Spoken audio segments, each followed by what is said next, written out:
सुप्रभात सभी को। आज हम एक ऐसे वंश के बारे में चर्चा करने जा रहे हैं जिसका इतिहास में उल्लेख एक दौर के रूप में है, एक युग के रूप में है। मैं बात कर रहा हूँ गुप्त वंश के बारे में। मैंने बताया था कि गुप्त काल में अर्थात 300 एना डोमिनी से 550 एना डोमिनी के मध्य प्रमुख 6 वंश हुए थे, जिनमें हम 5 वंशों के बारे में पढ़ चुके थे। परिव्राजक, उच्चकल्प, पांडु, वाकाटक और ओलिकर वंश। ठीक है।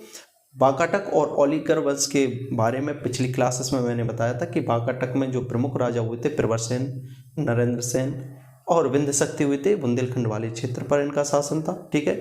इनकी राजधानी नागपुर भी रही और बाद में प्रवरपुर भी हुई। ठीक है। और इसके बाद जो ओलिकर थे उनका जो प्रमुख क्षेत्र था शासन का वो था दसपुर, मंदसौर क्षेत्र, पश्चिमी मालवा। ठीक है। और इनमें जो प्रमुख राजा हुए थे बंधुवर्मा, जिन्हें कुमारगुप्त प्रथम ने हराया था। इसके बाद वो हुए यशोधर्मन। ठीक है।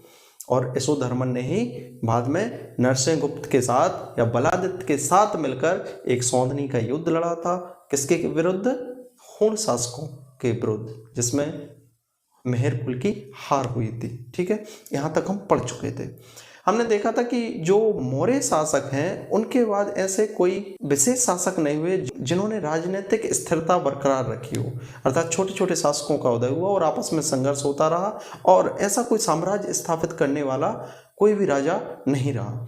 लेकिन जो गुप्त वंश हुआ उनका साम्राज्य लगभग तत्कालीन भारतवर्ष के संपूर्ण क्षेत्र पर था। केवल दक्षिण के कुछ क्षेत्रों को छोड़कर उत्तर में कश्मीर तक था।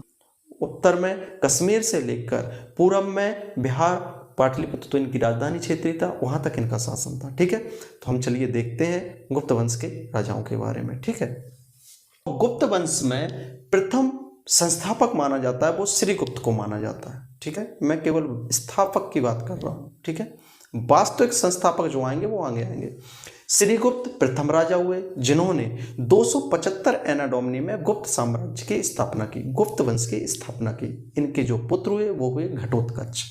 घटोत्कच, वैसे आपने महाभारत में यह नाम सुना होगा कि जो भीम थे, 5 पांडव थे, पांडवों में एक भीम थे और भीम की पत्नी का नाम था हिडिंबा। उनसे जो पुत्र हुए थे वो हुए थे घटोत्कच। ठीक है। घटोत्कच ने महाभारत के युद्ध में इतना अधिक हाहाकार मचा रखा था कौरवों के मध्य कि यदि ये चाहते तो शायद युद्ध उसी दिन खत्म हो जाता। लेकिन जो विधि का विधान है वो तो टल नहीं सकता है और दुर्योधन के कहने पर महारथी कर्ण ने ब्रह्मास्त्र का प्रयोग किया था घटोत्कच के विरुद्ध। जो कर्ण ने अर्जुन का वध करने के लिए रखा हुआ था उसका प्रयोग किसके विरुद्ध करना पड़ा था? घटोत्कच के विरुद्ध। घटोत्कच का विवाह हुआ अहलावती या उसी का नाम था मौरवी और उन्हीं से जो पुत्र हुआ था वो हुआ था बर्बरीक। ठीक है। काफ़ी रोचक कहानियां हैं, काफ़ी रोचक महाकाव्य हैं। यदि भारतीय संस्कृति को आप करीब से देखोगे तो बहुत रुचिकर चीज़ें जानने को मिलेंगी। ठीक है। इसलिए मैं कहता हूँ कि थोड़ी साहित्यिक चीज़ें भी पढ़ा करें, आध्यात्मिक चीज़ें भी पढ़ा करें। इनसे जो विषय से अलग हो सकती हैं लेकिन अवश्य आपके काम की होंगे, ऐसा मेरा मानना है। ठीक है। चलिए देखते हैं। घटोत्कच जिन्होंने महाराज की उपाधि धारण की और 275 एना डोमिनी से 280 एना डोमिनी तक जहां श्रीगुप्त का शासन चला, उसके बाद इनके पुत्र का 280 से 319 एना डोमिनी तक। अब बात आती है 319 एना डोमिनी के बाद में, अर्थात जो वास्तविक संस्थापना हुई गुप्त वंश की वो 319 एना डोमिनी से ही मानी जाती है। और जिस दिन वास्तविक संस्थापना हुई उसी दिन से एक नए संवत की, एक नए कैलेंडर की शुरुआत हुई जिसे कहा जाता है गुप्त संवत। तो घटोत्कच के जो पुत्र हुए वो हुए चंद्रगुप्त प्रथम। चंद्रगुप्त प्रथम ने उपाधि धारण की थी महाराजाधिराज की, अर्थात महाराजाओं के भी महाराजा उन्हें कहा जाता था। दूसरी बात, इन्होंने ही गुप्त वंश की वास्तविक संस्थापना की थी। या हम कहें श्रीगुप्त केवल गुप्त वंश के संस्थापक थे, लेकिन जो साम्राज्य का विस्तार और वास्तविक संस्थापक हुए वो कौन हुए? चंद्रगुप्त प्रथम। जिस दिन से इन्होंने गुप्त वंश की स्थापना की उसी से नए संवत की शुरुआत हुई जिसे कहा गया गुप्त संवत। मैंने एक और बताया था शक संवत के बारे में। जो कुषाण शासक थे कनिष्क, उन्होंने जब शकों को पराजित किया था। शक क्षत्रपों को पराजित करने के स्मृति के रूप में एक नए युग का प्रारंभ किया, एक नए संवत का प्रारंभ किया, वो था शक संवत। और वो कब से प्रारंभ हुआ था? 78 एना डोमिनी से, 78 एना डोमिनी। या हम ये कह सकते हैं कि गुप्त संवत और शक संवत दोनों में जो अंतर था वो 241 वर्ष का था। ठीक है, 241। और जो चंद्रगुप्त प्रथम हुए उनकी पत्नी का नाम था कुमार देवी। कुमार देवी जो कि लिच्छवी वंश की थी, जो कि वैशाली संघ की रानी थी। ठीक है, वैशाली संघ अर्थात जो वर्तमान बिहार का उत्तरी क्षेत्र, जहां हिमालय और गंगा का मैदान, या हम कहें कि हिमालय का तराई मैदानी वाला क्षेत्र, वो कहलाता था वैशाली संघ का क्षेत्र। तो वहां की रानी थी लिच्छवी वंश की कुमार देवी। उनसे वैवाहिक संबंध स्थापित किया किसने? चंद्रगुप्त प्रथम ने। ठीक है, क्योंकि मैंने आपको बताया था कि संघर्षों को कम करने के लिए गुप्त शासकों ने एक नीति अपनाई थी, वैवाहिक संबंधों की नीति, और उसी के तहत इन्होंने कुमार देवी लिच्छवी वंश की थी, उनसे विवाह किया था। और चंद्रगुप्त प्रथम कुमार देवी से जो पुत्र रत्न प्राप्त हुआ उसे कहा गया समुद्रगुप्त। समुद्रगुप्त गुप्त साम्राज्य में सर्वाधिक लोकप्रिय और सबसे अधिक गुप्त साम्राज्य का विस्तार करने का श्रेय जो जाता है वो समुद्रगुप्त को ही जाता है। चलिए देखते हैं समुद्रगुप्त के बारे में। ठीक है, इनका जो शासनकाल है वो 335 एना डोमिनी से 375 एना डोमिनी के मध्य चला। ठीक है, और इन्होंने जो उपाधि धारण की वो थी कविराज की उपाधि। कविराज अर्थात कवियों के कवि। इन्होंने अपने शासनकाल में कवियों का बहुत संरक्षण किया, जिसमें एक कवि हुए थे हरिसेन। जब हम इनके साक्ष्यों के बारे में पढ़ेंगे, प्रयाग प्रशस्ति जो इलाहाबाद शिलालेख भी कहलाता है, इलाहाबाद शिलालेख में प्रयाग प्रशस्ति की जो रचना हुई थी वो हरिसेन ने ही की थी। उन्हीं ने उस पर एक लेख लिखवाया था जिसमें समुद्रगुप्त के विजय अभियानों का उल्लेख है। ठीक है, अभी हम आगे पढ़ेंगे।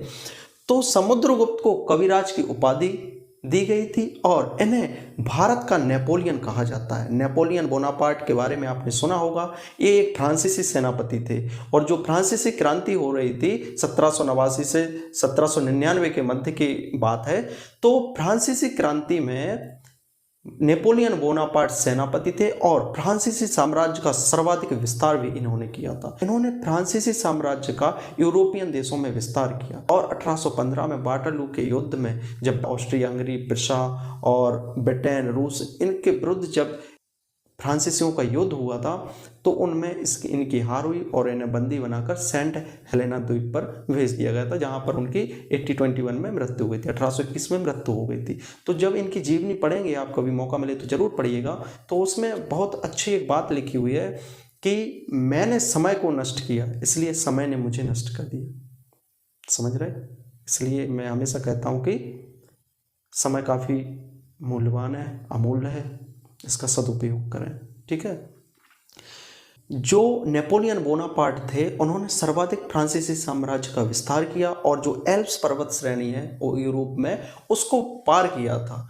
उस समय उसको पार करना ठंड के मौसम में, शीत ऋतु में उसको पार करना बहुत कठिन था। यहाँ तक कि उनके जो सैनिक थे वो भी हतोत्साहित हो गए थे, उन्होंने भी हार मान ली थी। लेकिन इन्होंने एल्प्स पर्वत को पार करके ब्रिटेन और रूस के विरुद्ध युद्ध किया था। और इसी तरह से जिस तरह से नेपोलियन बोनापार्ट ने फ्रांसीसी साम्राज्य का विस्तार किया, उसी तरह समुद्रगुप्त ने भी उत्तर में कश्मीर से लेकर पूर्व में म्यांमार, बर्मा तक इनका विस्तार था गुप्त साम्राज्य का। समुद्रगुप्त ने इन क्षेत्रों को अधिकृत किया, इसलिए इन्हें भारत का नेपोलियन कहा जाता है। और जो इतिहासकार हुए जिन्होंने इनको ये उपमा दी वो कौन थे? Vincent Smith. विंसेंट स्मिथ द्वारा इन्हें भारत का नेपोलियन कहा गया, भारत के नेपोलियन की संज्ञा दी गई। यह क्वेश्चन बहुत बार आ चुका है। ठीक है, जितना कहें उतनी बार आ चुका है, इसलिए याद रखिएगा भारत का नेपोलियन किसे कहा जाता है? समुद्रगुप्त को। समुद्रगुप्त ने विदिशा के शक संवत थे, मैंने बताया था शक, क्षत्रप, कारदमक, वो थे श्रीधर वर्मन। तो विदिशा के शक सामंत थे श्रीधर वर्मन, उनको हराया और इसी विजय के उपलक्ष्य में एक स्मारक का निर्माण करवाया। कहाँ पर? एरण में, सागर में। चंद्रगुप्त द्वितीय को उपाधि दी गई थी विक्रमादित्य की। मैंने बताया भी था कि इन्होंने सक्षत्रप रुद्र सिंह तृतीय को भी पराजित किया था। कब? 388 एना डोमिनी में। और इनके शासनकाल का या इनसे संबंधित जिस पुस्तक में उल्लेख है उसका नाम है बृहद कथा मंजरी। बृहद कथा मंजरी, जो कि कश्मीर के एक विद्वान थे, कवि थे, संस्कृत कवि थे, क्षेमेंद्र कुमार, उन्होंने एक पुस्तक लिखी बृहद कथा मंजरी। ठीक है, बृहद कथा मंजरी जो कि क्षेमेंद्र कुमार द्वारा लिखी गई है, उसमें चंद्रगुप्त द्वितीय के शासनकाल विजय अभियानों का उल्लेख है। इनकी पुत्री हुई थी प्रभावती, मैंने बताया था, और जिनका विवाह हुआ था रुद्रसेन द्वितीय से। रुद्रसेन द्वितीय जो कि वाकाटक वंश के राजा थे। इन्होंने भी वैवाहिक संबंधों की नीति को अपनाया। आपने देखा होगा कि जो राजा थे उनके पास नामों की कमी नहीं थी, लेकिन फिर भी वह अपने पिता के नाम पर प्रथम, द्वितीय, तृतीय ऐसा क्यों करते थे? सोचिएगा आप। ऐसा इसका प्रमुख कारण यही है कि जो एक प्रमुख राजा हुए, या हम कहें कि यदि पिता हमारे कहीं अच्छे पद पर हैं या काफ़ी प्रसिद्ध हैं, लोकप्रिय हैं, तो हम उन्हीं के नाम पर अपना प्रचार प्रसार करते हैं। तो इसी तरह से इनका भी यही रहा। और इसी संदर्भ में एक काव्य है रश्मिरथी, रामधारी सिंह दिनकर की, उसकी चंद पंक्तियां भी मुझे याद आती हैं कि तेजस्वी सम्मान खोजते नहीं गोत्र बतला कर, पाते हैं जग से प्रशस्ति अपना कर्तव्य दिखला कर, हीन मूल की ओर देख जग गलत कहे या ठीक, वीर खींच कर ही रहते हैं इतिहासों में लेख। तो जो तेजस्वी हैं वो अपना गोत्र बताकर कभी भी सम्मान नहीं खोजते हैं। लेकिन जो गुप्त वंश के राजा हुए, भले ही वीर हुए, लेकिन उन्होंने भी अपने पिता के नाम का प्रयोग किया। और एक काफ़ी प्रसिद्ध काव्य है रामधारी सिंह दिनकर का रश्मिरथी। इसके अलावा कुरुक्षेत्र भी है। रश्मिरथी की जो कुछ पंक्तियां हैं वो भी आपने सुनी होंगी कि जब नाश मनुष्य पर छाता है, पहले विवेक मर जाता है।